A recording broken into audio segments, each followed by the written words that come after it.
السلام علیکم۔ Daily golf Urdu میں خوش آمدید۔ UAE، پاکستان اور دنیا بھر کے ممالک کی تازہ ترین خبروں کے لیے ہمارے چینل کو سبسکرائب کریں۔ طاقتور اور کمزور پاسپورٹ کی فہرست میں پاکستانی پاسپورٹ کی 6 درجے ترقی۔ دنیا کی سب سے اہم پاسپورٹ رینکنگ ٹول IPR نے 2020 کی پاسپورٹ رینکنگ کی لسٹ جاری کر دی، جس کے مطابق پاکستانی پاسپورٹ کی ترقی سامنے آئی ہے اور پاکستان 198 نمبر سے 192 نمبر پر آ گیا ہے، اور 7 ممالک میں بغیر ویزا کے سفر کر سکتے ہیں وہ لوگ جو پاکستانی پاسپورٹ رکھتے ہیں۔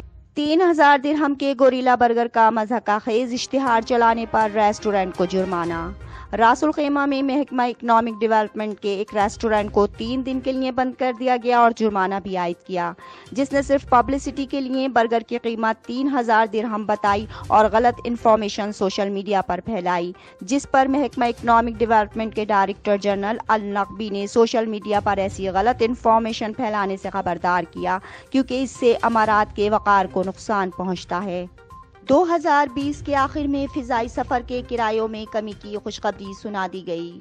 ذرائع کے مطابق کرونا بحران کی وجہ سے فضائی آپریشن شدید متاثر ہونے کے بعد چونکہ مسافروں کی تعداد کم رکھی جاتی تھی، جس کی وجہ سے مسافروں سے ٹکٹ کے زیادہ پیسے وصول کیے جاتے تھے، جبکہ کچھ مہینوں بعد مسافروں کی تعداد بڑھنے سے اس کا اثر ٹکٹس پر بھی پڑے گا۔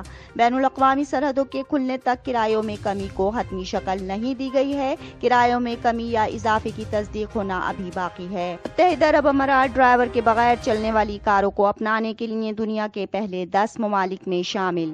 KPMG کی جاری کردہ ایک رپورٹ کے مطابق امارات کو مسلسل تیسرے سال ڈرائیور کے بغیر چلنے والی کاروں کو ایڈجسٹ کرنے کے لیے تیار 10 ممالک میں شامل کر لیا گیا ہے۔ AVR، جو کہ خودکار گاڑیوں کی ٹیکنالوجی کو اپنانے اور معیار کو جانچنے اور ڈرائیور لیس کاروں کو حقیقت بنانے کے لیے ان کی سطح کا اندازہ کرتا ہے، اس کی جانب سے کہا گیا ہے کہ ڈرائیور لیس کاریں ٹرانسپورٹ کے مستقبل میں تبدیلی لائیں گی۔ دبئی میں نوجوان نے معمولی سی تلخ کلامی پر نشے کی حالت میں دوست کو قتل کر دیا۔ دبئی میں موبائل فون گم ہو جانے پر تلخ کلامی شروع ہو گئی اور 33 سالہ ایشیائی کارکن نے غصے میں آ کر ساتھی کارکن کو قتل کر دیا۔ پچھلے سال 13 دسمبر کو پیش آنے والے اس واقعے میں پولیس نے 2 افراد کو گرفتار کیا ہے، جبکہ اس مجرم کو 27 جولائی کو سزا سنائی جائے گی۔ دبئی کو سیاحوں کے لیے کھولنے کے بعد پاکستان سمیت 13 بین الاقوامی ایئر لائنز نے پروازیں دوبارہ شروع کر دیں۔ 7 جولائی سے دبئی کو سیاحوں کے لیے کھولے جانے کے بعد اس ہفتے سے پاکستان سمیت 13 بین الاقوامی ایئر لائنز نے اپنے شیڈول پروازوں کا دوبارہ آغاز کر دیا۔ سیاحوں کی تعداد کو دیکھتے ہوئے ایمریٹس اور فلائی دبئی نے بھی اپنے شیڈول میں اضافہ کر دیا۔ شارجہ میں سوگ کا سماں، نائب صدر انتقال کر گئے۔ شارجہ کی شاہی عدالت کی جانب سے جاری بیان میں بتایا گیا ہے کہ سپریم کونسل کے ممبر اور شارجہ کے نائب وزیر شیخ احمد بن سلطان القاسمی جمعرات کے روز برطانیہ میں انتقال کر گئے۔ شاہی خاندان کی جانب سے شارجہ کے نائب حکمران کے انتقال پر افسوس کا اظہار کیا گیا ہے، جبکہ 3 روزہ سوگ کا بھی اعلان کیا گیا ہے۔ شیخ منصور بن محمد بن راشد ال مکتوم کا دبئی ورلڈ ٹریڈ سینٹر میں کورونا فیلڈ ہاسپٹل کا دورہ۔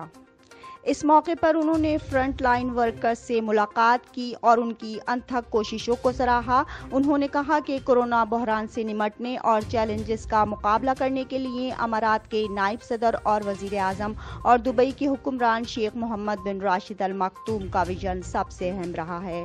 امریکہ کا PIA کی پروازوں پر فوری پابندی عائد کرنے کا اعلان۔ امریکی محکمہ ٹرانسپورٹ کی جانب سے PIA کے لیے جاری کردہ خصوصی اجازت نامے کی منسوخی کے بعد امریکہ نے PIA کی پروازوں پر فوری پابندی عائد کر دی۔